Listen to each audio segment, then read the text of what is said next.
think this plan has a minimal impact in terms of what you're going to gain from it, even as we consider those parents who will come back to the district. I think we also have to make sure that we understand that what we are talking about is far beyond where we are today. It is really about the next 10, maybe even 15 years out from now. Children who don't even live in our community yet, and children who aren't even born yet. And that is what vision is about. Vision is about anticipating growth and anticipating excellence and creating a plan and a pathway to accomplish it. I just want to say I think it's excellent, and I'm so glad that we have an administration who is capable and willing to put forth a comprehensive plan. It is totally comprehensive. It goes from pre-K to high school and offers opportunities for excellence at every grade. This is not a plan where we say, let's turn one school into a great school.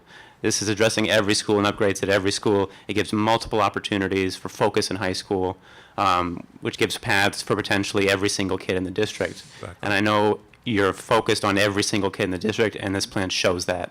And I applaud you for that. Thank you. Now we have to, yeah, I do, I really do. And I know it's been a long time since anyone in this city has really done a comprehensive plan for the district as a whole. And it was and will continue to be a big undertaking. So I hope that we can all continue to work together, both the board as a board and the board with you and the public with us in moving this comprehensive plan forward, which as you mentioned, won't even get started until all of us are up for re-election. So we're trying to put together something that will outlive all of us and give everyone a much better city in the next 5 to 50 years. Right. He's- Oh, I'm sorry. Can you also speak to the public about the portion that's aidable so that they know good that point. there is some Good point. relief? That's a very good point. So there is a timetable associated with putting a bond together, and that timetable, and I'll ask Mr. Silver to speak to that. This is very aidable, and I believe the reimbursement is at 70%. Is that correct? A little over 71%. 71% reimbursable by the state. Thank you. I just want to piggyback. He stole what I was going to Sorry. say. But I want to say that I am in total agreement with this plan. Of course, some of the ideas need to be flushed out and perfected to a T. But as far as you look at the grand scheme of things, I believe that this is what the community at large has been asking for. As he so eloquently said, it's not just a one neighborhood vision or a one school district, one school system vision, but it's a vision that I believe touches everybody's wants and needs in this community. You know, this community has been asking for upgrades in our facilities and ensuring that the curb appeal looks much better, and I believe this entails that. The community have been asking for K-8. It's given us the K-8. The community's been asking for all of these things that we're improving. The School of Excellence that you talked about. We're working at providing what this community asks for, and not only what they ask for, but I believe what we need. And you noted that it comes with a price tag. And I want us to understand that it does come with a price tag, and sometimes we can't get everything we want on a list that we're desiring, but it gives us the big picture. And then as we look at the big picture, then we can begin to scale down to be able to fit the needs, the financial needs of the district and the community to understand what we can receive. But overall, I believe this is fantastic. I applaud you. I applaud this administration for putting this plan together. And I believe the notion in the community is changing. When you look into this boardroom today, you see how important they're taking. I see principals. I see all types of people in the community here to hear this vision. So that means that the information is resonating, that the community is stirring, and it's buzzing about what's taking place in this district. And I think we're moving in the right direction, and the boat should not change sail. Yeah. Thank you. Yeah, well said. I also want to mention, actually, to the community that I know there's some rumors being spread all where. Is it not on? Hello. That beautification is happening in some of the schools and not all of the schools. The reality is this: number one, currently our in-house capacity is very minimal. We have 2 painters for the entire district. I think we have 2 masons for the entire district. I know we have 2 electricians for the entire district. So if we start electrical work in one place and someone sees us working in one school, then they run, oh my God, they're only taking care of this school. Well, we only have 2 guys. So it's going to take them time to get around. The other thing is that, as you can see now, we're planning for the entire district. So some places, yes, we have to start somewhere. And so we kind of pick the low-lying fruit, the easy places to start. And the more difficult places that need more planning and more money, it will come and they will be glorious. And one day someone will say, well, why did you spend more money there? But then the other people said, well, you started over there. So rest assured that this board is committed to an entire vision for the entire district and not just for one location. Yep. Awesome. We finished with comments right now? I'd like to open the floor, make a motion to, for comments from the public. For registered, For the speakers. Registered speakers. Okay, so can I? I just- second that. Okay. All right, so Rick, do you have the list? Yes, ma'am. We need to vote on that? Yes. We need to All in vote. favor? Give Aye. Rick a sec. Rick's got to hold on. Give him a Rick's sec. like, hold on. Motion from Ms. Saunders, second by Trustee McOwen to open the floor for public comment, readdressing the speakers from earlier. Okay, and please keep in mind, it's a 3-minute. All those in favor? Aye. Okay. Aye. Opposed? Abstain? The motion carries. All right, so who do we have? We'll start from the beginning again. Benicia Carter. Reverend Mizell.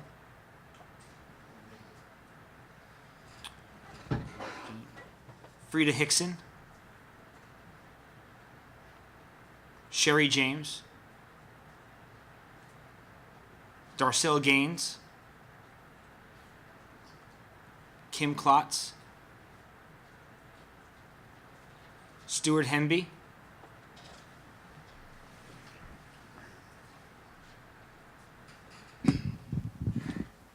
Good evening.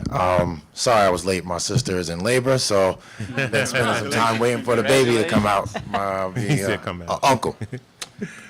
I work for the Mount Vernon City School District as a teaching assistant, and I just wanted to say that I've subbed in this district for about 5 years. I also went to school here at Robert Fulton at the time, which is now Edward Williams. Washington High School, which is now Nellie Thornton, or Thornton, and A.B. Davis. And I've seen a lot of growth, and I just want to compliment you all, and including the community, on the change that I see. One of the changes that I recognize is that there's a new implementation of Classroom Dojo, which a lot of parents are really excited about. And I don't know if that is a district initiative or if it's something that the parents are doing, but they are really excited about it. And it's also one of the things that I noticed is that there is a need for pre-K and daycare in this city. You have a lot of students that are not being serviced. They're staying at home for financial reasons. And when they come to, first grade, they don't have the necessary tools to help them in terms of patience and just being responsible and learning. Phonemic awareness. So I think those things are important. So I hope you continue to work and grow collectively. Thank you. Thank you. Wow. Wow. I just was informed that Ms. Carter is in the hallway and she was not able to hear when her name was called.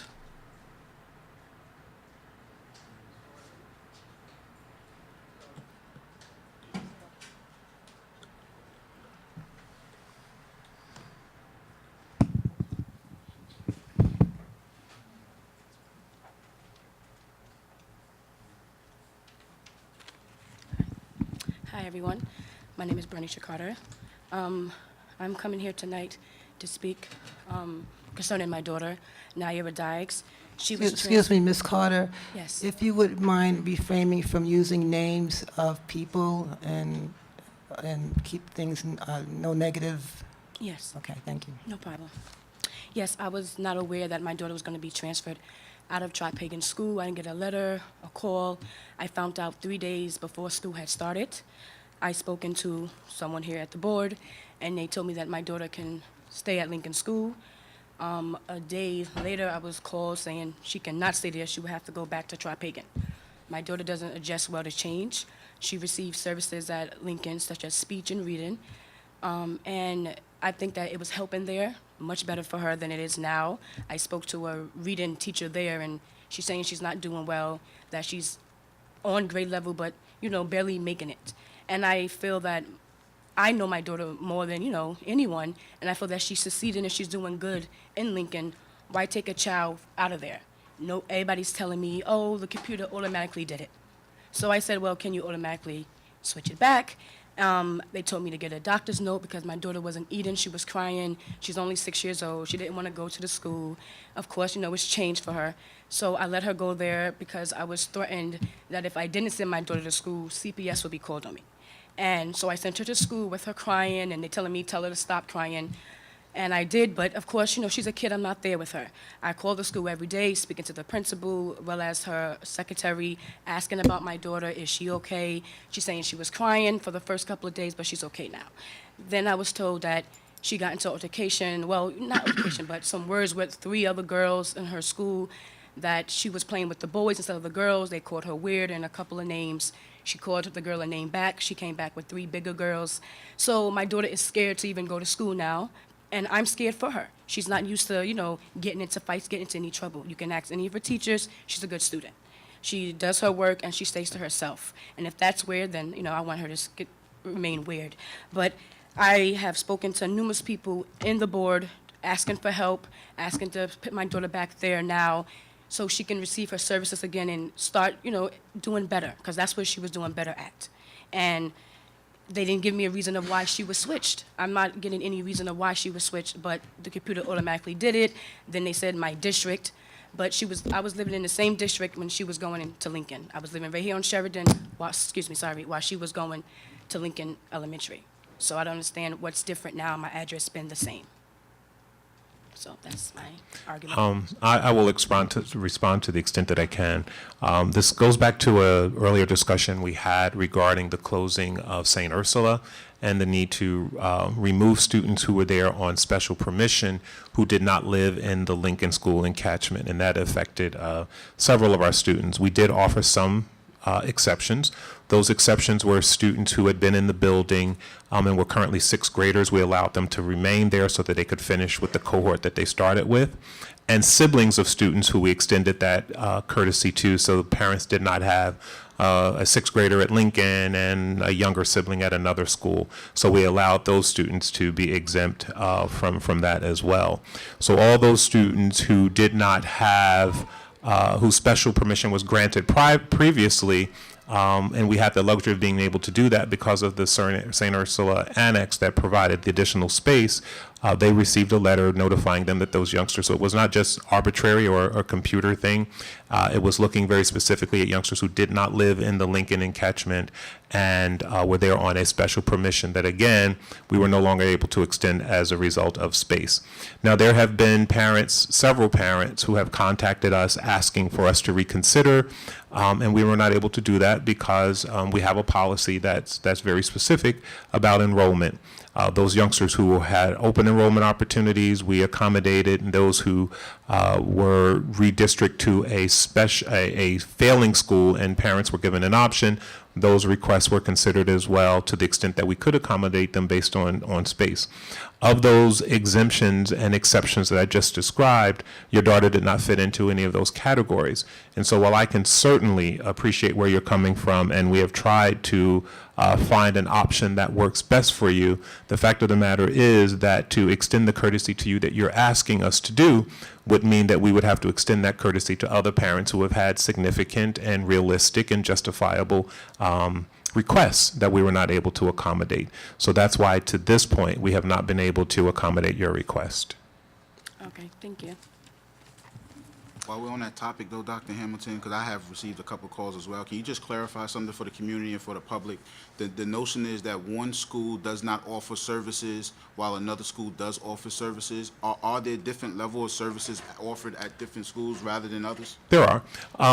Because of space and specialization, there are special education programs, for example, that are offered in one school and space just does not allow it. So sometimes if a youngster has an IEP or an individualized educational plan that warrants very very specific services, then that youngster clearly has to go where those services are provided. If they are not provided there, we either have to create a program if space allows us to, or we have to come up with some other kinds of modifications for those youngsters. But it is quite possible that a program could be in place in one school and is not offered at another school simply by virtue of space. But if the child has services slated in their particular IEP, and that school did not have those services, that child would be moved to a place that had the Absolutely, services. absolutely. We're obligated to do that. Okay, any other comments? Tom Keller. And see. That concludes communications from the. Okay. Okay, Madam President, before you go on, I just would like to go back to our earlier presentation and get some closure so that we can give some direction to our architects for the next meeting. So I guess if we can take this in parts, are we in agreement about, I guess I'll pick what I think is the least controversial, and that is the three high schools, the STEAM approach at A.B. Davis, the comprehensive program with IB studies at Mount Vernon High, and the performing arts at Thornton. Are we in agreement as a board that we should proceed with evaluating the feasibility of implementing that to Fidelity? Yes. Can I add something to that? Yes, sir, please.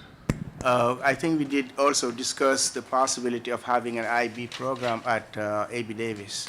Since it would be already a STEAM school with significant mathematics and science, offering international baccalaureate program to those students, I think we should consider that also, so that we would have both, at both places.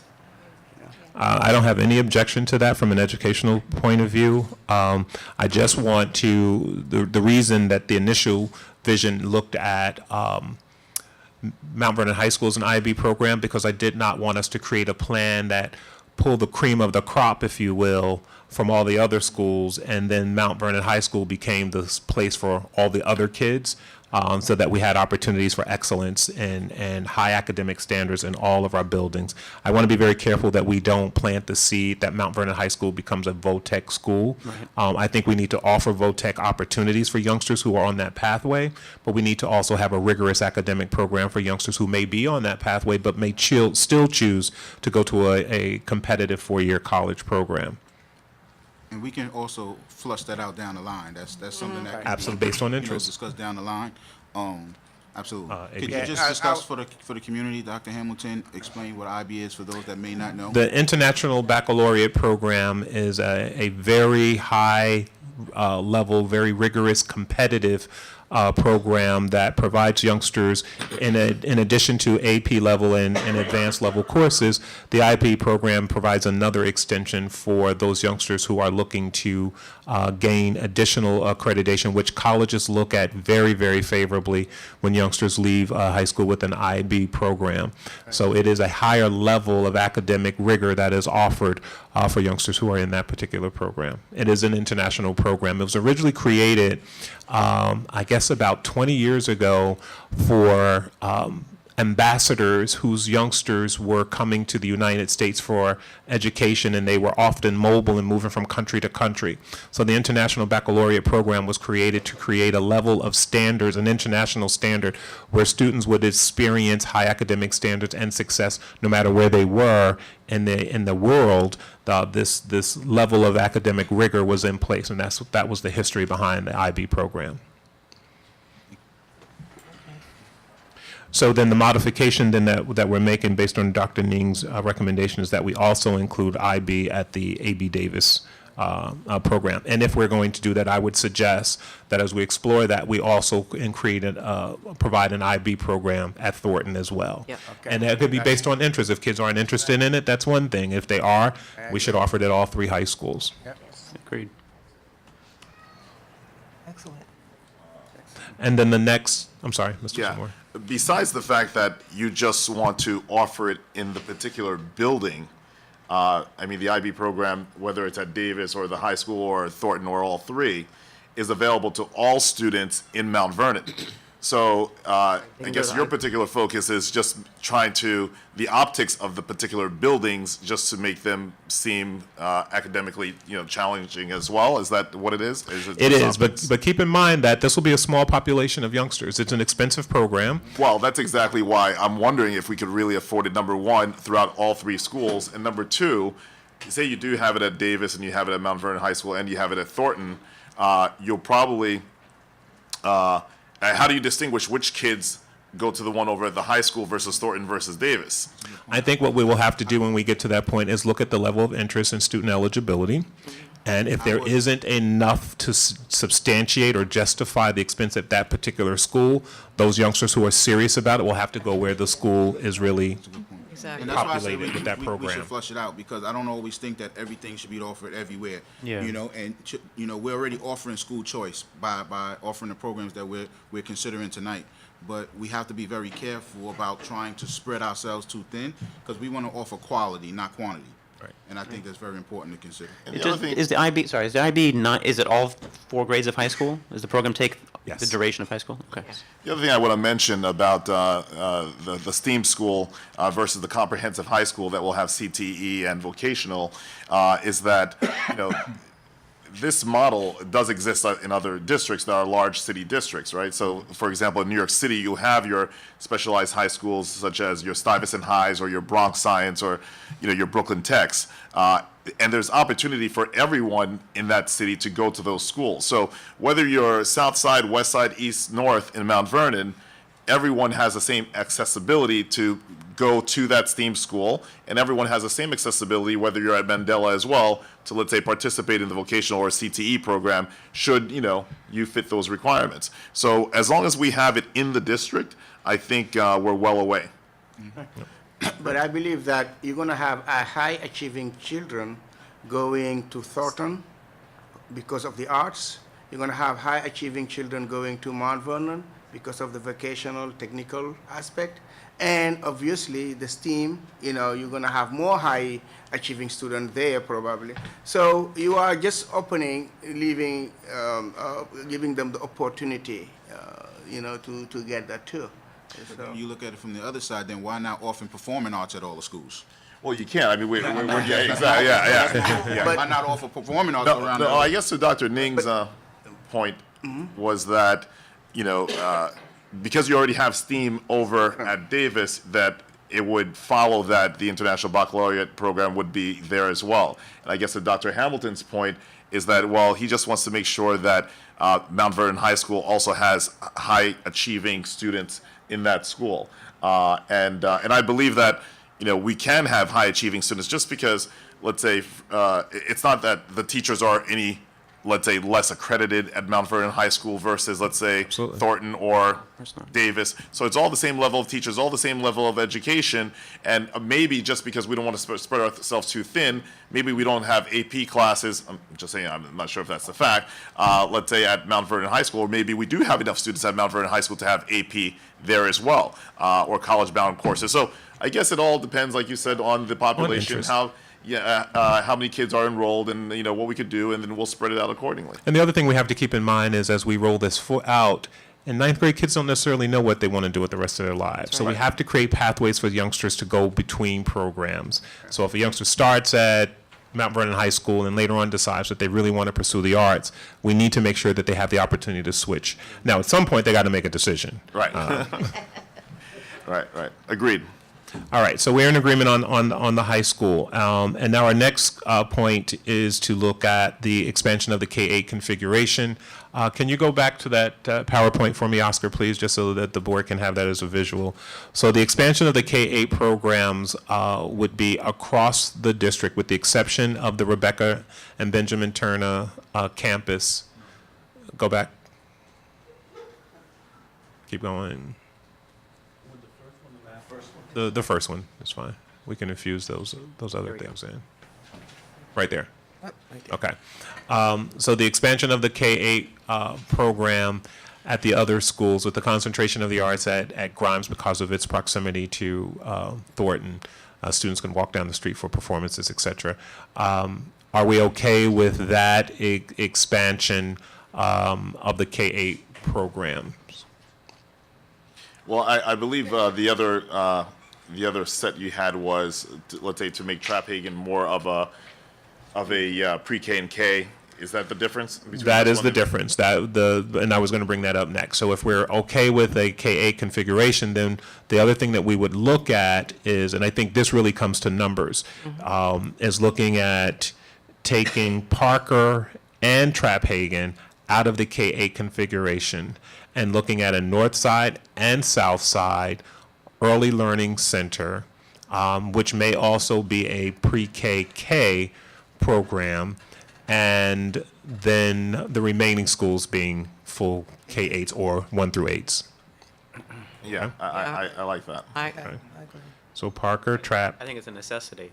We can't fit everybody at Parker. Right. It's not going to work. yeah, it's inevitable. We gotta do something. So would that mean moving the K-8 program from the high school? The pre-K? Yes. yes, that would mean giving up those 3 classrooms. But the other thing that we would be doing with those classes is creating a life skill program for youngsters who are currently out of district, who are autistic and need a life skill program.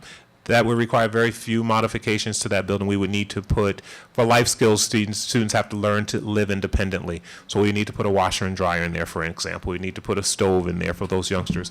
That, in and of itself, those 3 classrooms would save at least $1 million in the kids that we would be able to bring back to district. Mrs. Gayon, am I overestimating that cost?